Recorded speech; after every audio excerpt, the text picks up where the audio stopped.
Vai ser a amada igreja, amém? Amém. Estamos aqui nessa noite, celebrando, como foi falado nessa noite, 17 anos de matrimônio, onde Deus tem nos abençoado, e a gente entende que a bênção de Deus é que sustenta a nossa vida na terra. Se não fosse Deus, o que seriam de nós? Abra comigo, por gentileza, o Evangelho de Jesus Cristo, segundo escreveu Lucas, escreveu do Leite.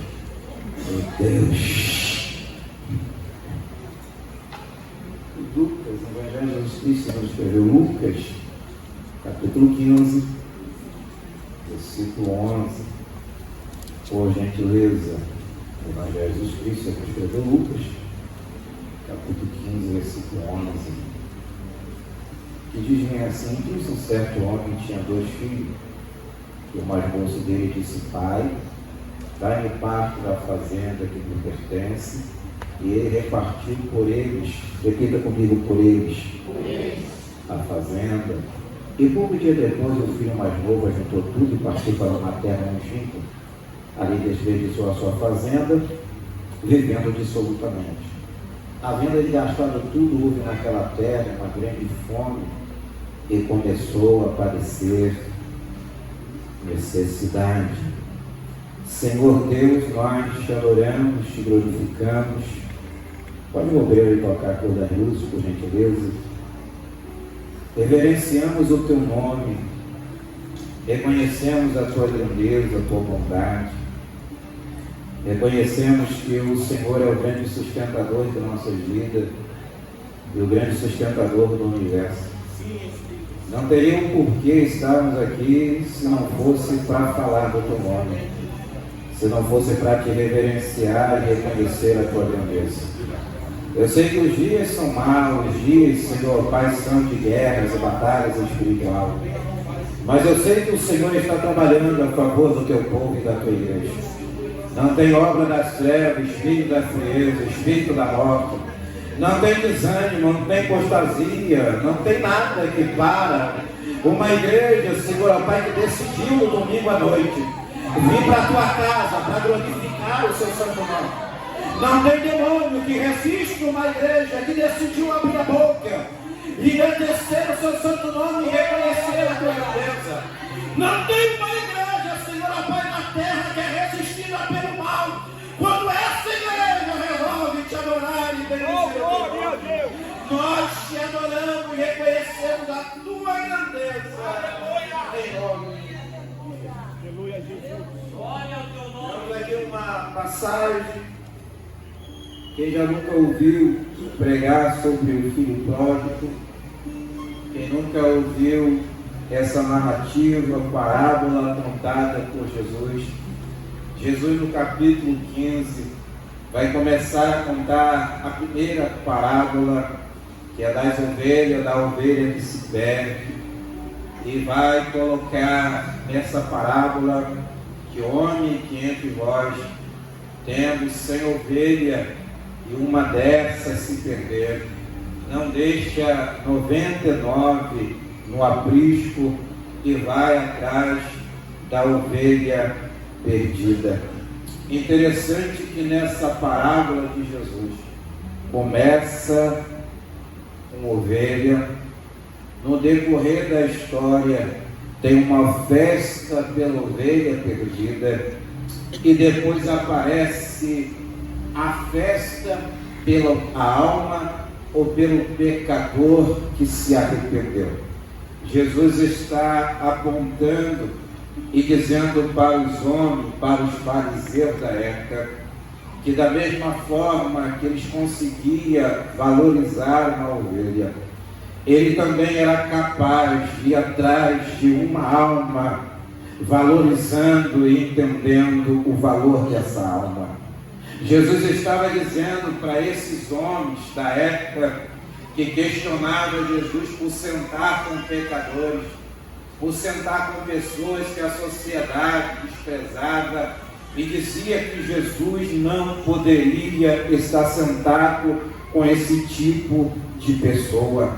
As pessoas eram diminuídas pela tua história, as pessoas eram diminuídas pelos fracassos que tiveram na vida.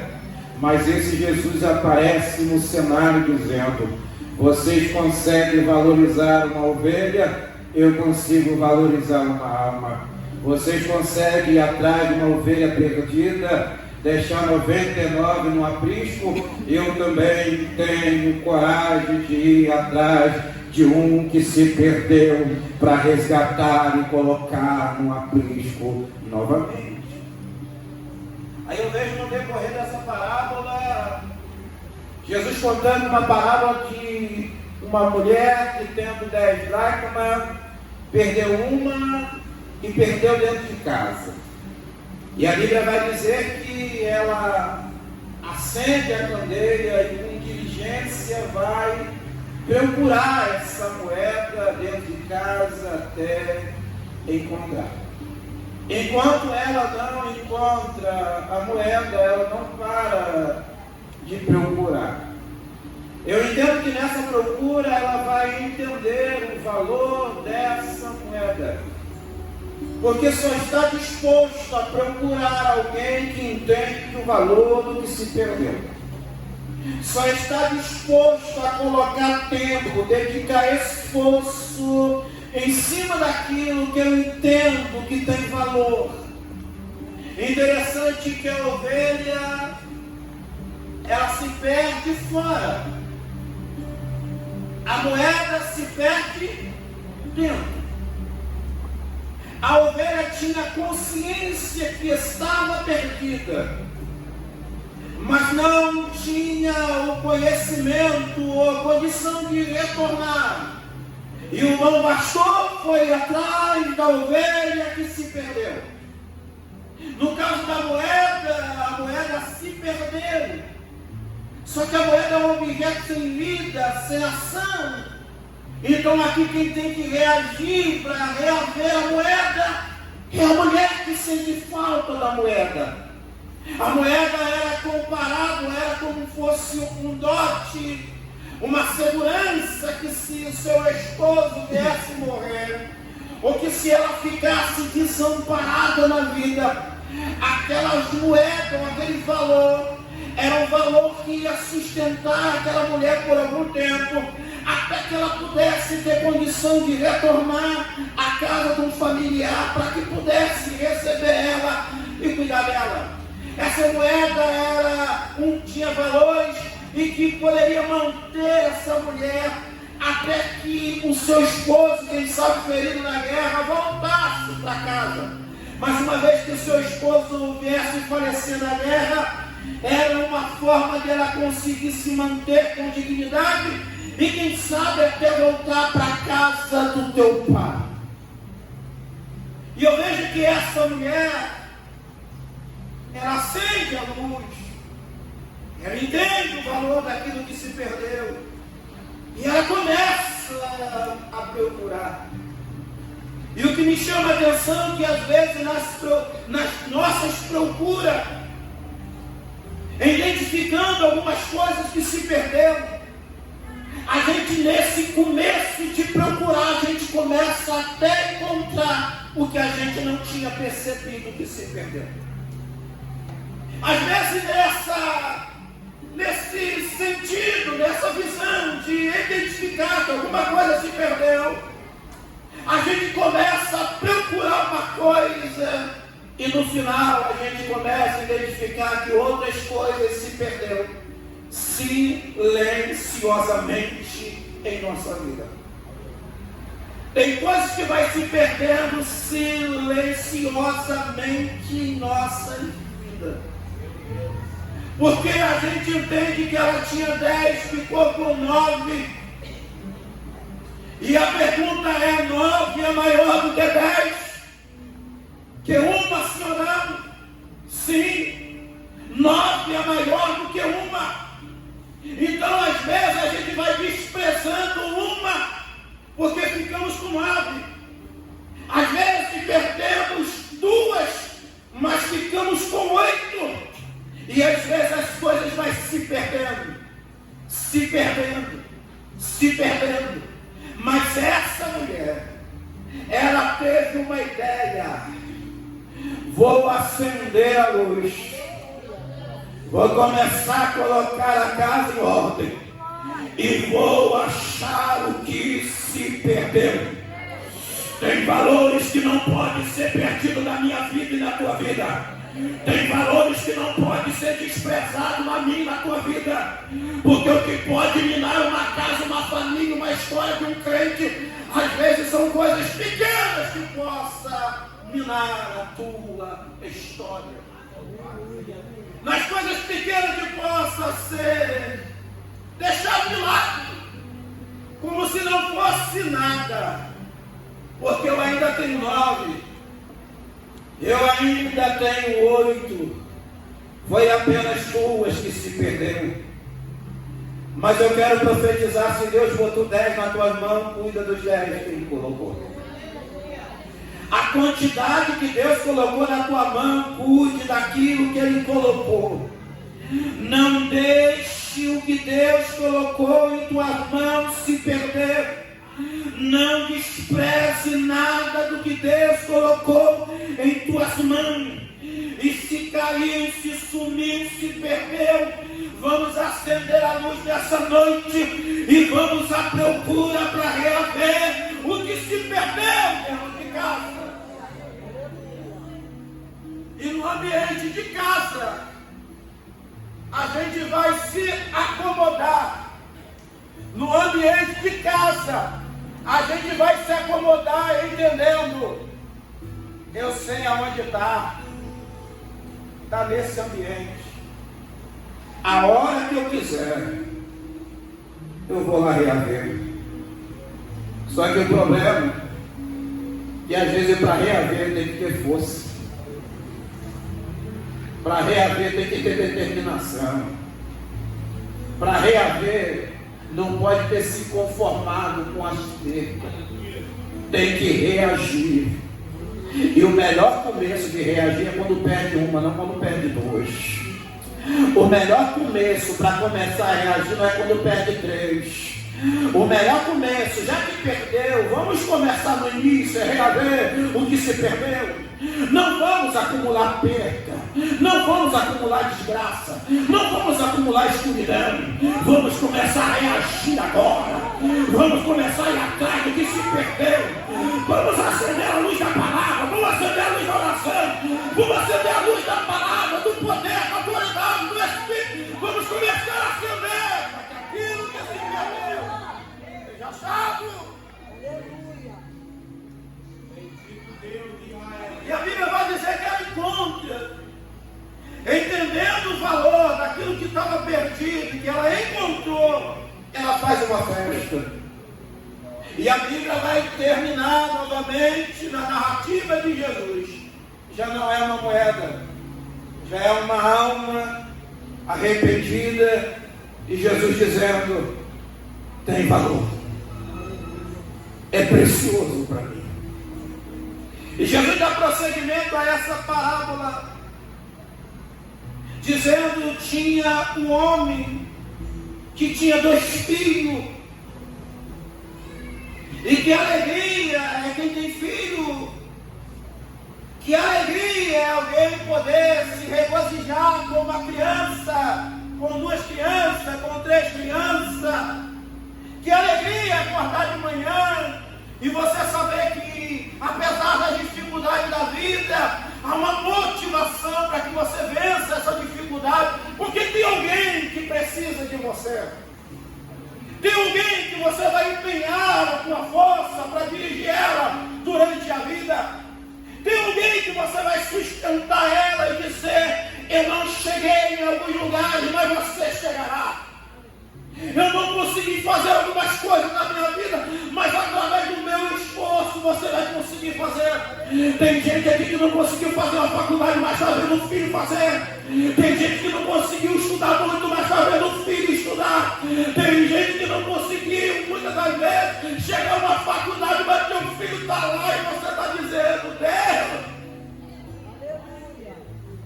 eu estou vendo nessa criança uma realização do passado que eu não pude realizar em mim, mas ele é o espelho da minha força é o espelho da minha confiança e é o espelho para entender.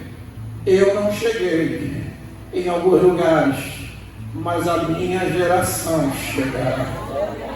Eu não desfrutei de algumas coisas, mas a minha geração haverá de desfrutar algumas coisas que eu não desfrutei. E essa casa tem 2 filhos, tem um pai. O pai representa Deus nessa história. Esses filhos já estão grandes, desenvolvidos. Eu acredito que com a correção do pai, com o ensinamento do pai, o ensinamento diário, tem a comunhão da mesa, do partir do pão, há uma conversa diária, uma orientação a respeito do hoje e do futuro. Esse jovem cresce, só que um belo dia, um desses jovens acorda de manhã, eu não sei porquê, ele deseja ir embora. Ele não quer mais o contato com o pai. Ele não quer mais essa intimidade com o pai. Ele não quer mais esse relacionamento que ele tinha com o pai. Sinceramente, dói ou não dói? Dói demais. Porque esse pai fez tudo por esse filho. Se dedicou, plantou, ensinou. E interessante que a gente vai entender claramente que esse filho não estava preparado para ir. Esse filho não estava maduro para ir. Esse filho não estava maduro para viver o que ele achava que poderia viver. E nem tomar as decisões que ele achou que poderia tomar. Ele simplesmente acordou de manhã e disse: eu quero ir. E quem sabe influenciado por alguém, quem sabe influenciado por um amigo, quem sabe influenciado por alguém que ele encontrou na faculdade dizendo: você já é de maior, você já pode tomar as suas decisões, você já pode seguir a tua vida, você já pode fazer o que você quiser, que não tem mais problema. Você é autossuficiente para fazer o que você quer. Só que eu vejo que esse jovem está na casa desse pai, mas o coração dele já estava desligado. O coração dele já estava longe. Tem algumas decisões que só manifestam o quanto longe estamos. Tem algumas decisões que só manifestam e revelam o quanto longe estamos do Pai, o quanto longe estamos de Deus. Tem gente que fala assim: fulano de tal desviou da igreja, pastor. Às vezes aquele dia que ele desviou da igreja, aquele dia que ele resolveu se afastar da igreja, aquele dia que ele resolveu tomar essa posição diante do povo, diante das pessoas, que ele não é mais um servo de Deus, às vezes já estava manifestado no teu coração, através da tua atitude, do teu distanciamento do Pai. Ele só colocou em evidência o que na verdade já era uma realidade. Ele estava longe. Glória a Deus. Ele perdeu a intimidade, ele perdeu o amor, ele perdeu a comunhão, ele estava longe. E quando alguém está longe, ele começa a verbalizar o quanto longe ele está. Quando alguém está longe, ele começa a verbalizar o quanto longe ele está. Ele começa a dizer: eu não vou hoje na igreja, eu não vou mais no culto essa semana, eu não vou mais na igreja. É porque ele começa a soltar o que o coração dele já está gritando, de tão longe que ele está de Deus e tão perto que ele está do mundo e da sedução dessa vida. E o que me chama a atenção é que ele pede para que o pai venha repartir os bens. Ele pede para que o pai venha dar a parte da herança. Só que o filho judeu, nesse tempo presente, É o que na verdade rege a história de cada um de nós. Patrimônio de pai, herança de pai, ela só é adquirida por direito quando de fato o pai falece. Até o inventário para mostrar e provar que a herança é após a morte. Quando esse filho abre a boca dizendo: eu quero o meu bem e quero ir embora, ele verbaliza: o Senhor morreu em meu coração. Eu estou tão distante do Senhor que eu quero falar que o Senhor já morreu dentro de mim. E o que eu quero é levar os bens para que eu venha viver a minha vida. Em momento de tentação, não tome decisão precipitada. Às vezes esse jovem estava sob influência do mal. E quantas das vezes a gente passa influências malignas, pensamento de decisões malignas, pressões espirituais, para que a gente venha tomar decisões precipitadas. Mas eu vim aqui nessa noite para profetizar para você. Ainda que as tentações venham, ainda que as seduções do mundo venham, ainda que os demônios venham, se mantenha equilibrado para não tomar decisões precipitadas.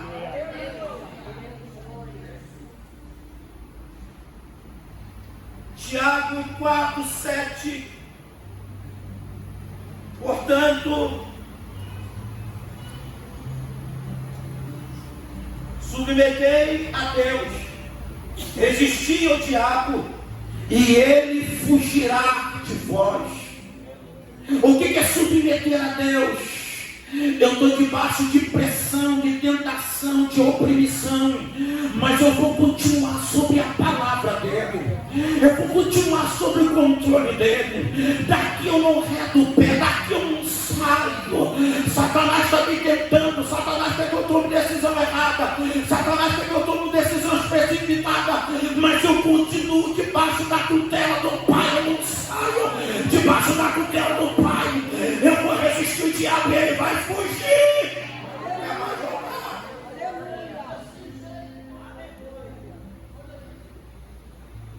As tentações sempre surgirão na vida do crente, independente do nível de consagração, independente do nível de fé, independente do nível de entrega. As tentações sempre surgirá no caminho do crente.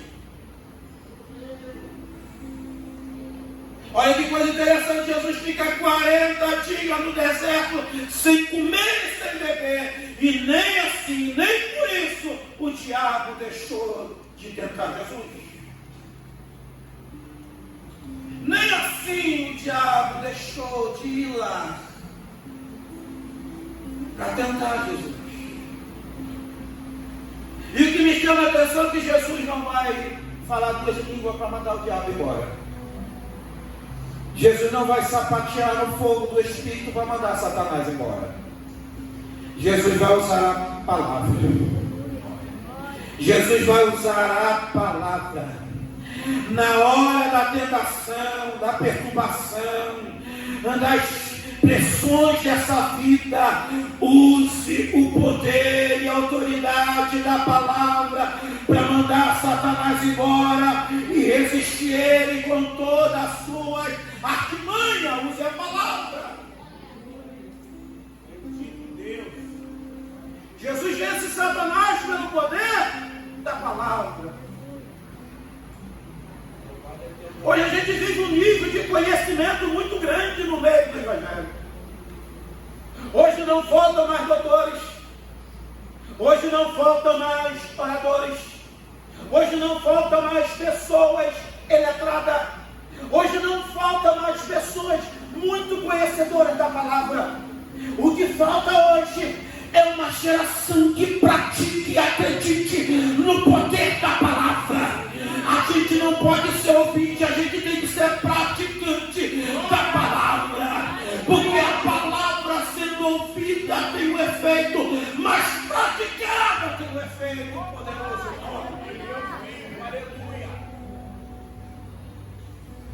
Porque tem gente que vai entrar na igreja e vai dizer: o pregador não pregou nada porque eu não recebi. Não. Se o pregador pregou a palavra, se prepare, porque a palavra se encarrega para fazer você receber o que você precisa. Aleluia. Eu preciso dos congressos, não, pastor.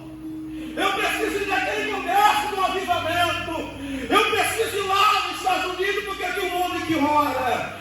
Se ele estiver citando a palavra, eu estou citando a palavra aqui para você. E a palavra tem poder nos Estados Unidos. A palavra tem poder na Itália. A palavra tem poder no Brasil. A palavra tem poder na Europa. A palavra tem poder aonde é pregada.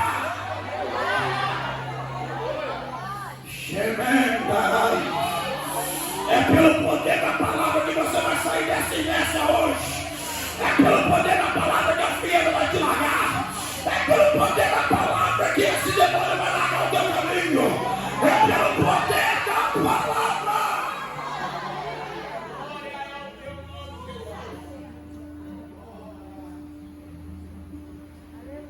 Não ceda às tentações.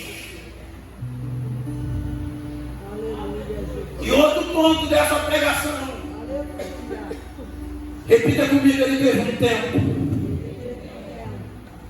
A Bíblia diz que depois que o pai faz a partilha, olha que coisa interessante. Tem dois filhos. Um reivindica a herança, mas os dois estão na posse. Mostrando claramente que os dois estavam envolvidos no mesmo sentimento. Só que um manifestou e o outro ocultou o mesmo sentimento que estava no coração. Um abriu a boca e verbalizou. É com aquele vezes que sai da igreja e alguém está dizendo: está no mundo. E o outro está sentado na cadeira dizendo: o outro está no mundo. E Deus está dizendo: eu também não estou te vendo mais aqui. Já tem tempo que eu não te vejo mais aqui. Você não foi, você ficou, mas você só ficou de aparência, porque o teu coração já não está aqui. O teu coração foi junto com o teu irmão, você só não quis revelar.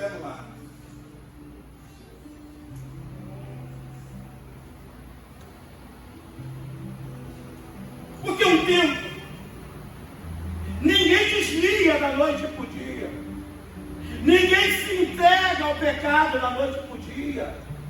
É um processo às vezes lento, é um processo às vezes muito lento, porque entenda comigo, perdemos a paciência para seguir Jesus muito fácil. Mas o nosso inimigo está 24 horas no nosso rastro e tem paciência para encontrar o momento certo para tentar nos destruir. Abrimos mão às vezes da fé com uma facilidade muito grande. Abrimos mão às vezes de algum propósito que colocamos diante de Deus, porque achamos que está demorando. Enquanto Satanás está 24 horas dizendo: não peguei hoje, pego amanhã. Não peguei amanhã, pego depois da manhã. Mas nessa noite ele não vai pegar ninguém. Porque todas as vezes que ele te encontrar, ele vai ter um crente determinado para vencer.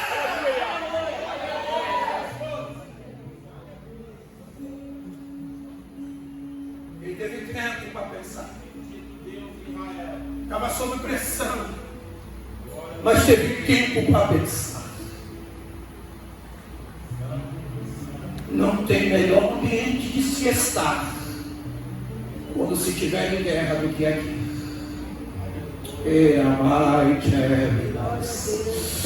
Porque, pastor, eu jogo meu corpo em guerra aqui. Mas esse tempo que eu estou em guerra, Deus também está guerreando. Nesse tempo que eu estou sentado na cadeira, Deus está guerreando para mim. Nesse tempo que eu estou sentado aqui, que parece que não tem perdido, que não tem mais jeito, Ele está dizendo, entrega esse tempo para mim, porque eu estou te dando tempo para pensar. E no tempo que eu estou te dando para pensar, eu vou mudar a tua mente, o teu coração, para dizer para você, não é tempo de sair, é tempo de ficar. Aleluia, Jesus. Porque tem gente que quando está em guerra, ele quer ficar acuado, ele quer ficar em casa, mas o melhor lugar para se estar quando estamos em guerra é aqui. Vem para cá em guerra. Vem para cá debaixo de pressão, porque é aqui que Deus vai mudar o cenário nesse tempo que você está entregando para Ele. E manda, e sentei na cadeira, não senti arrepio, não senti nada, mas Deus vai dizer, aguarda aí, aguarda aí, aguarda aí, aguarda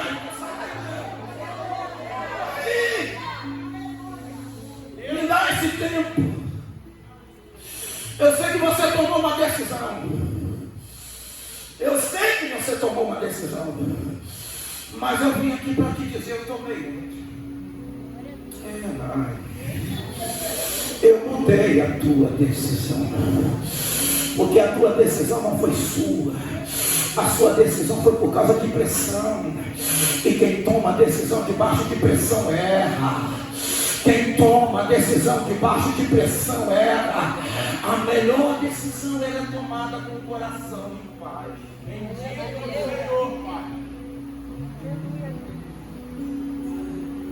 Aí, ele tem um tempo para pensar. Ele tem um tempo. Mas ele estava tão deslumbrado e tão convencido e tão decidido para ir, que ele foi. Quando o tempo da oportunidade para ser revertido uma decisão precipitada acabou, não tem mais o que se falar. Tem que ir. Precisa ir. Porque no processo de ir vai se descobrir algumas coisas. O que se descobre no processo de ir? Descobre que havia uma proposta ilusória. Havia uma ilusão na proposta. Meu Deus. Havia uma fantasia na proposta. Havia uma mentira na proposta. Havia uma inverdade na proposta. Só que tem gente que só vai viver e só vai acordar e só vai descobrir que havia uma ilusão na proposta quando vive a proposta. Pois a desgraça que tem tomado conta, mais de 20 milhões de pessoas acabando com a tua vida em jogo de aposta. Proposta!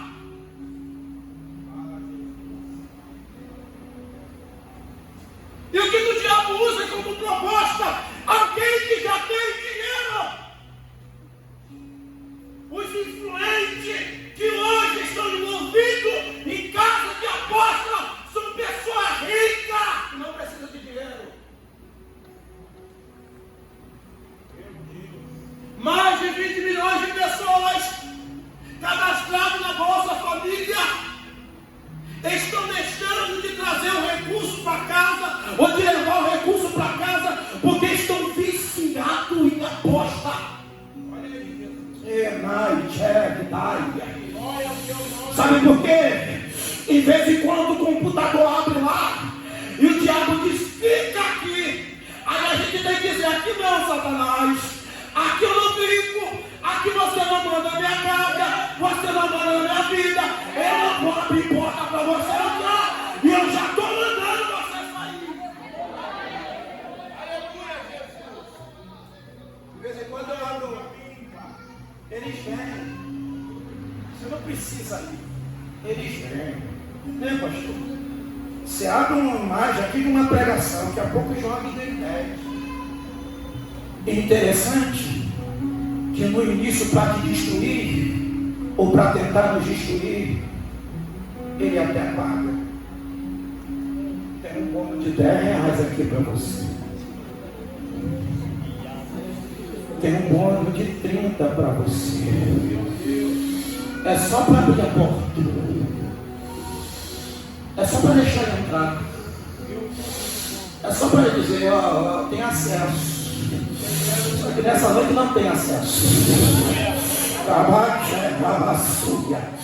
Não tem acesso. Não tem acesso. Não tem acesso. Eu já boto o dedo que eu não sei. Eu já boto o dedo que eu não sei. Eu já boto o dedo dizendo aqui não, Satanás. Eu não abro essa porta. Eu vou te falar. É tentador não. É tentador não. Sinceramente, você é humano.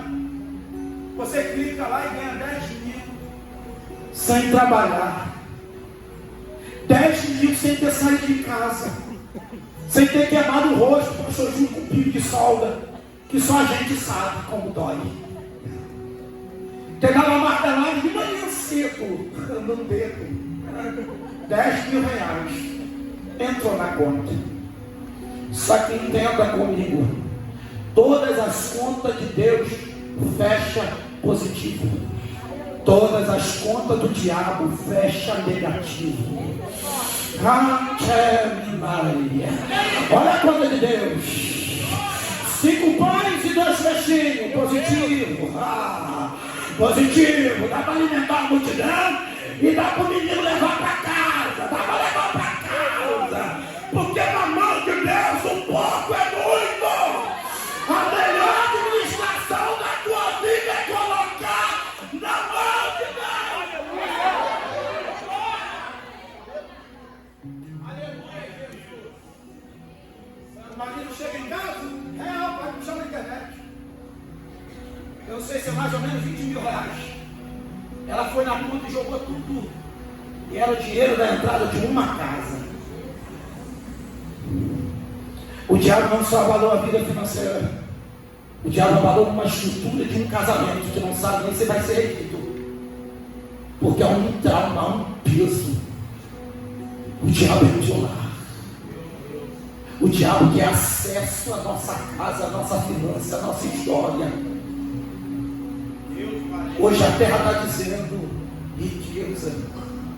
E a igreja está dizendo priorize o Senhor. A terra está gritando seja rico.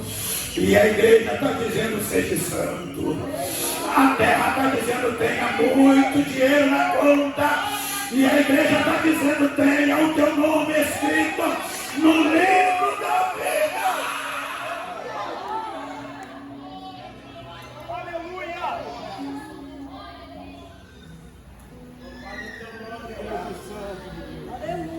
Tem gente que não vai ter o nome nos outdoors, tem gente que não vai ter a tua imagem, tem gente que não vai ter fama, tem gente que não vai ter seu nome aclamado no púlpito de igreja, mas já tem o teu nome escrito no livro da vida. Tem gente que não vai ter muito sucesso nessa terra, mas um dia vai passar pelas portas celestiais e Deus vai dizer: vinde bendito do meu Pai.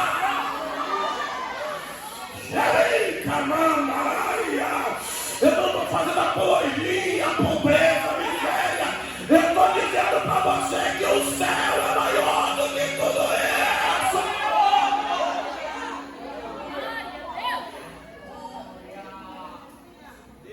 Espírito Santo. Ele foi. E quando ele vai, sai com dinheiro. Ele sai com uma situação boa. Interessante que esse mundo é um mundo louco, é um mundo doido. Se um pai de família chega na porta de barraca pedir 1 litro de leite, ele não tem. Mas se pedir para alguém pagar uma cachaça, ele tem na hora. Esse mundo é um mundo doentio. Você pede alguém para ajudar e alguém diz: não, manda uma cesta básica lá para casa para ajudar minha família. Ele vai dizer: não, eu não posso ajudar a tua família, mas se for para conduzir para boca de fumo, para cheirar a cocaína, para fumar uma maconha, sempre vai ter uma mão estendida, sempre vai ter uma mão de miséria dizendo: vai para o fundo que eu te ajudo, vai para o abismo que eu te ajudo. Só que nessa noite eu não vim aqui para botar você no abismo, eu vim aqui junto com essa igreja para dizer: vem que eu te dou a mão para você se levantar, vem que eu te dou a mão para te conduzir a Deus nessa noite. Foi o dinheiro que encontrou amigos. Só que quando o dinheiro acaba, ele tem um choque de realidade. Qual é o choque de realidade? Tenha poucos amigos, mas amigos que você possa contar. Não tenha muitos amigos e no final descubra que você não poderia contar com ninguém. Tenha poucos amigos, selecione as suas amizades, mas entenda que amigo não é aquele que fica 24 horas na tua casa. Amigo não é aquele às vezes que te liga todo dia. Amigo é aquele que quando você geme, ele aparece para te socorrer. Ele aparece para te ajudar. Parece que é uma ligação tão poderosa que ele te liga no dia da tua dor. Parece que é uma ligação tão poderosa que ele te visita no dia que você está gemendo. E você pergunta: alguém te falou alguma coisa? Alguém te disse alguma coisa? Não. Eu senti pela nossa amizade que você está sentindo dor. E quando você sofre, eu como amigo sofro também. Ele descobriu que o seu ciclo de amizade era mentirosa. Perdeu seus amigos porque não tem mais dinheiro.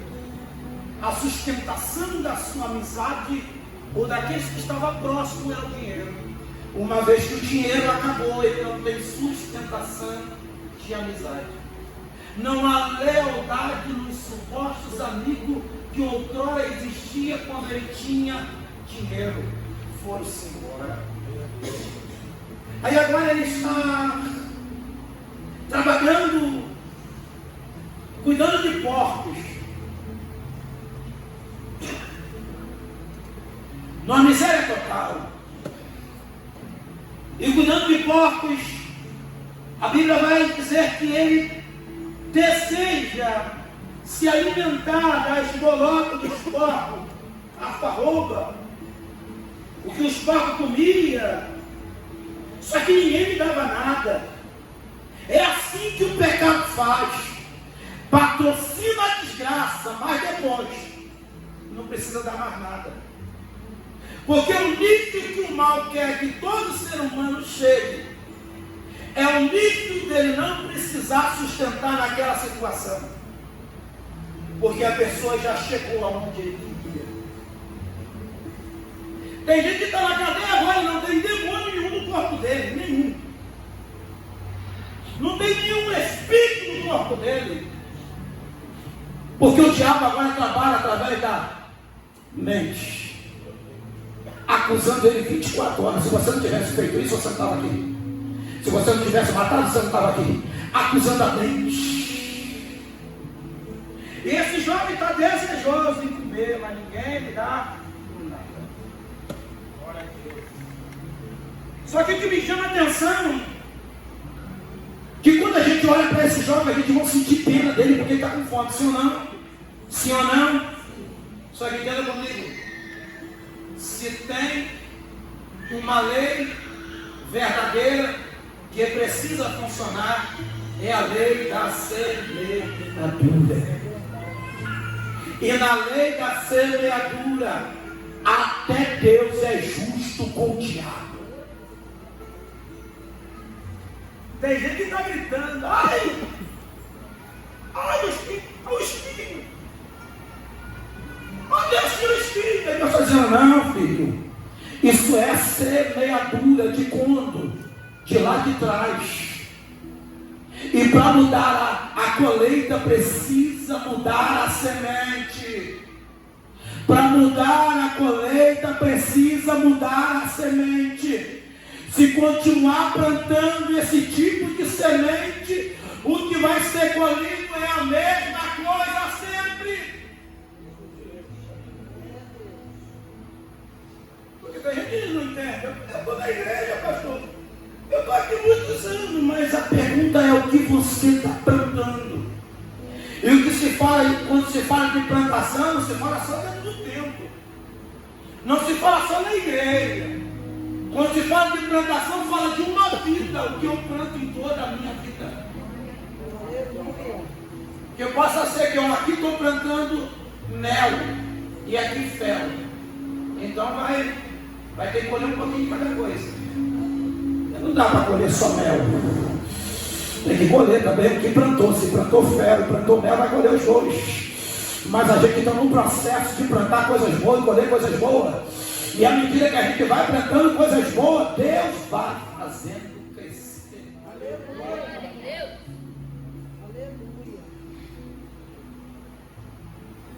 E esse jovem com fome, repita comigo, fome. Por incrível que pareça, a gente não gosta de fome. A gente não gosta de necessidade. Mas você sabia que um ambiente de necessidade, de fome, é uma ferramenta para Deus trabalhar em nós? É uma ferramenta que Deus usa para trabalhar em nós. Porque quando estamos com fome, estamos sensíveis. Abrimos a guarda. Nos entregamos para o novo. Nos entregamos para uma nova realidade. Porque quando estamos com fome, a gente está dizendo para nós mesmos: eu estou com fome, mas eu não me conformo com essa situação. Eu estou com fome, mas eu não quero continuar com fome. Eu estou com sede, mas eu não quero ficar com sede. Aí a Bíblia vai dizer que ele tem uma ideia depois da fome. Fragilizado, fraco, decepcionado, desacreditado, mas a consciência é de novo acertada pelo amor do Pai ou pela lembrança que o Pai tinha plantado na tua cabeça e no teu coração. Ele vai dizer: levantarei, irei com meu Pai, direi: Pai, pequei contra o céu perante ti, já não sou digno de ser chamado teu filho, faz-me um jornaleiro, um empregado da tua casa. Só que todos os filhos que estiver disposto a voltar, sempre voltará na posição de filho, não como escravo, não como trabalhador da casa, não como qualquer um, mas como alguém que tem valor e o amor do Pai inserido nele.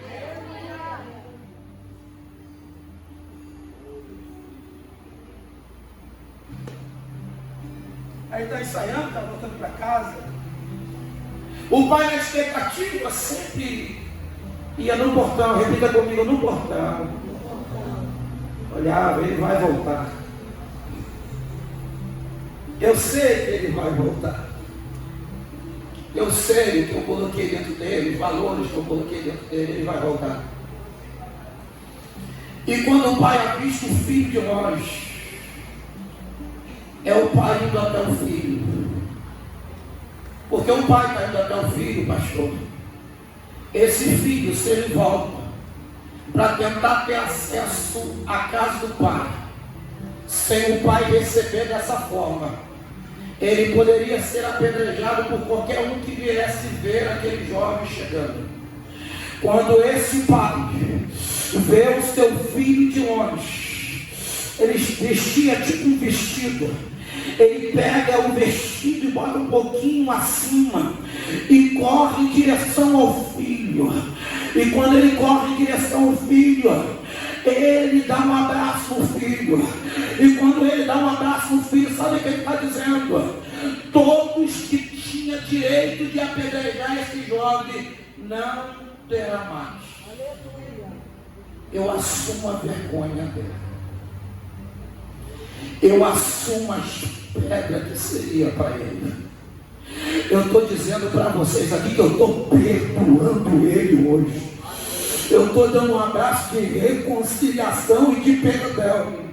Vocês não vão apedrejar eles, você não vai apedrejar eles, você não vai matar eles. Na cruz do Calvário foi o que Jesus fez pela gente, quando ele assumiu o madeiro, quando ele tomou o nosso lugar. Ele disse: pode me maltratar, pode bater em mim, pode fazer o que vocês quiserem, mas não faça nada com eles. Se coloca de pé, por gentileza.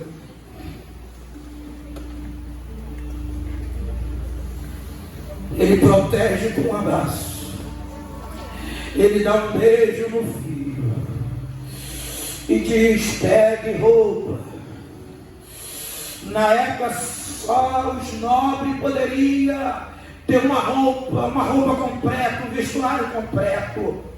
Quando o pai disse: bota a roupa nele, vamos devolver hoje a dignidade desse meu filho. Aí o pai disse: bota sandália nos pés dele. Quando o pai diz: traz uma sandália, só os nobres podiam ter sandália. Os escravos viviam com os pés no chão. Aí o pai diz: traz um anel e bota no dedo dele. O pai estava dizendo: estou te restituindo a tua autoridade como filho, como filho, como filho.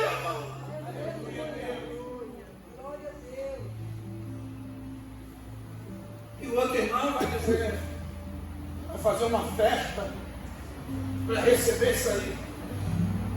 Às vezes a gente parece que tem um método para medir o quanto o outro pecou no mundo e o quanto nós somos santos na igreja. A gente parece que a gente tem uma meta de medir. Esse foi muitas vezes na prostituição.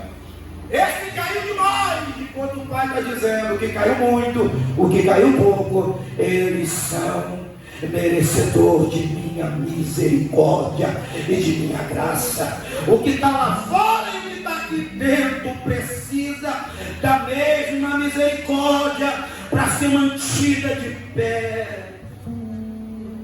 E a história termina com esse jovem, o irmão mais velho,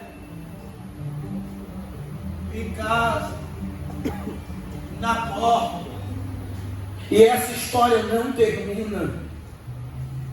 E por incrível que pareça, essa história é continuidade quem dá é cada um de nós, na decisão de entrar para a festa e celebrar a volta daquele que se perdeu.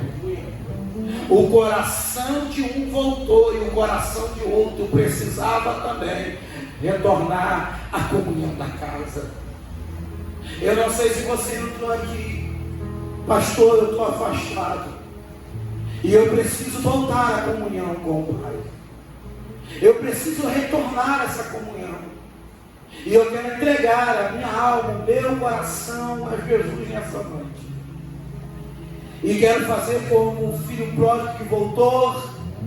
E quero ser esse irmão que não vai questionar o retorno de outro, mas vai entender que eu preciso também voltar a amar o Pai como outrora eu amava. Tem alguma alma nessa noite que queira render aos pés de Jesus? Cadê a primeira alma para Jesus? Pastor, eu estou aqui nessa noite, eu preciso decidir. Eu preciso entregar a minha vida a Jesus. A gente às vezes vai deixando para amanhã, mas amanhã a gente não sabe. Você só tem o hoje, você só tem o agora. E o agora, Jesus está dizendo: filho, ele é um ai, filho, ele assumirá. Filho, ele nascerá. Tem uma alma aqui para Jesus. Aleluia. Cadê você? Cadê você? Vai, toma esse lugar de filho novamente. Vem. Toma esse lugar de filho novamente. Toma o anel na mão novamente. Toma a sandália nos pés novamente. Toma essa posição de filho novamente.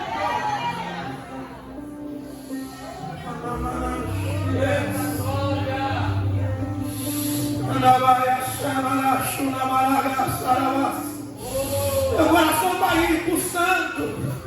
E ele dizendo: vem, filho, que eu te recebo. Vem, filha, que eu te dou um abraço. Vem, filha, que eu vou te vestir novamente.